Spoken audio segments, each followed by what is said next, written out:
Bismillahirrahmanirrahim. Assalamualaikum warahmatullahi wabarakatuh. Jumpa lagi bersama saya Amanda di channel YouTube Bimet 45. Kali ini kita akan membahas tentang teknik melakukan parafrase dan sitasi dari artikel maupun buku.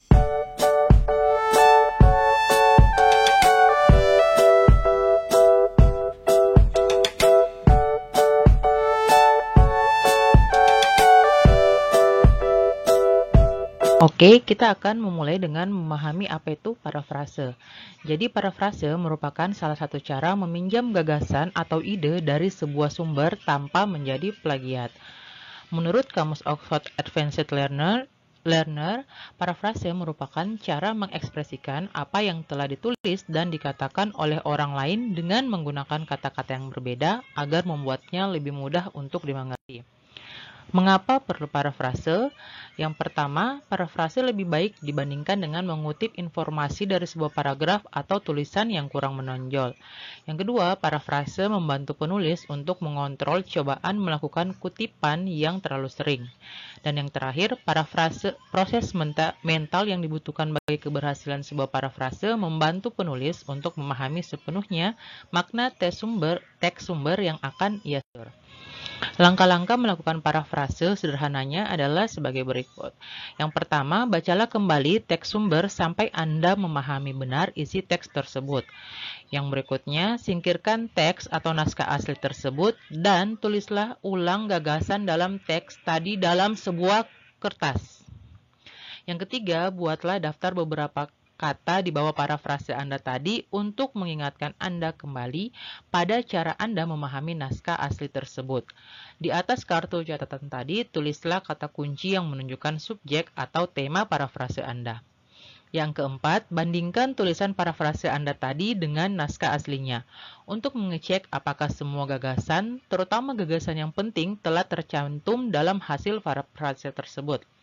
Yang kelima, gunakan tanda petik ganda untuk mengidentifikasi istilah-istilah khusus, terminologi, atau frase yang Anda pinjam dari naskah asli, dan yang Anda ambil sama persis dengan naskah asli.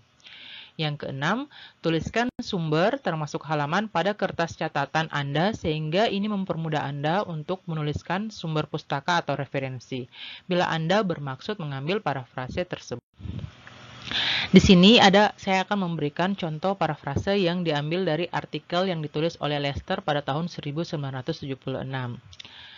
Jadi naskah aslinya itu, mahasiswa sering berlebihan dalam menggunakan kutipan langsung saat membuat catatan. Sebagai akibatnya, mereka menggunakan kutipan yang berlebihan dalam tugas karya ilmiah atau paper.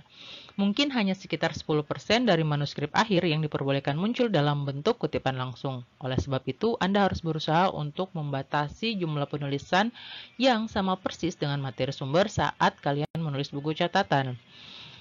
Ada parafrase yang ketika kita memasukkannya dalam aplikasi plagiarisme itu akan menunjukkan tingkat plagiarisme yang tinggi ya. Contoh parafrasenya itu seperti ini. Mahasiswa sering menggunakan terlalu banyak kutipan langsung saat mereka menulis buku atau catatan. Sebagai akibatnya ada banyak kutipan langsung dalam paper tugas akhir mereka. Seharusnya hanya sekitar 10% paper berisi kutipan langsung. Dengan demikian, sangatlah penting untuk membatasi jumlah materi yang dikopi saat melakukan catatan. Di sini, walaupun sepintas kita lihat, kita telah menulis kembali ide dari naskah asli yang di atas. Akan tetapi, ada banyak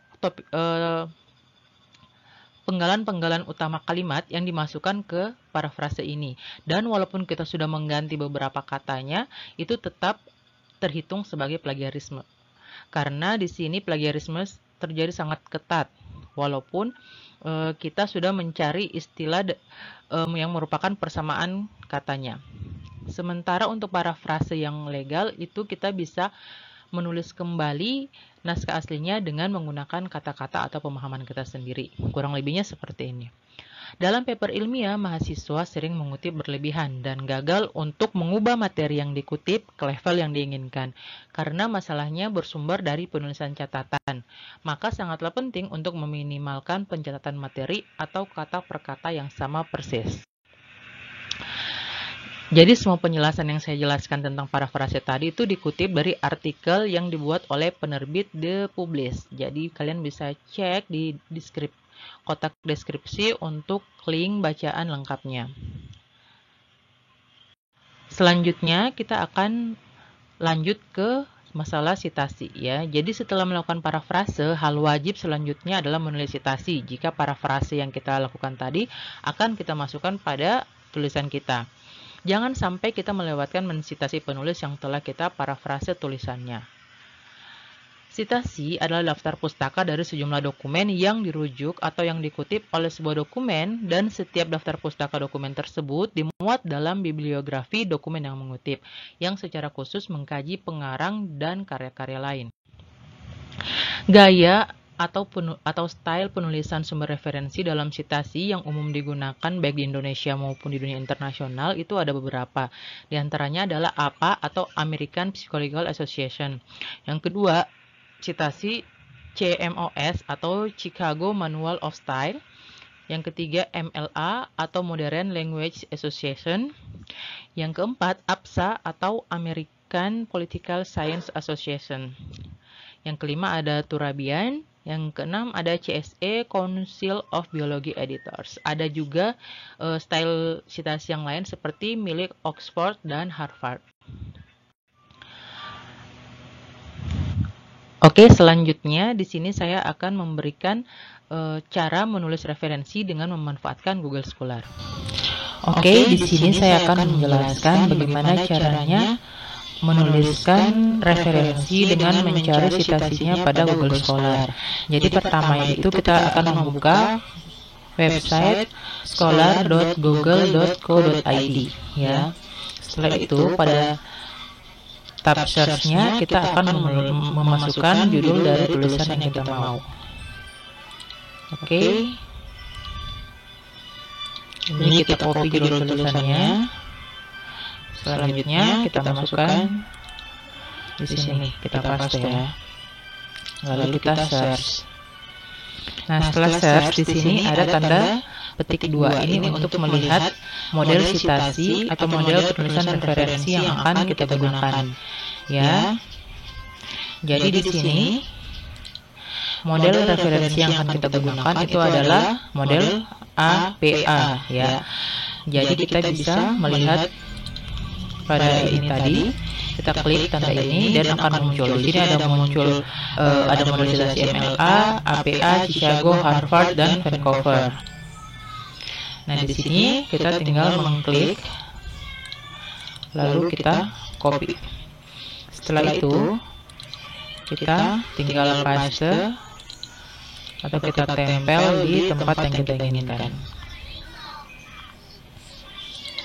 Oke, nah di sini ini juga yang akan kita masukkan ke dalam daftar pustaka ketika kita menulis buku atau artikel ya. Jadi ini citasinya menggunakan model APA.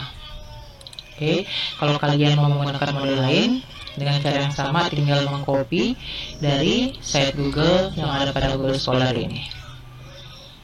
Oke, terima kasih.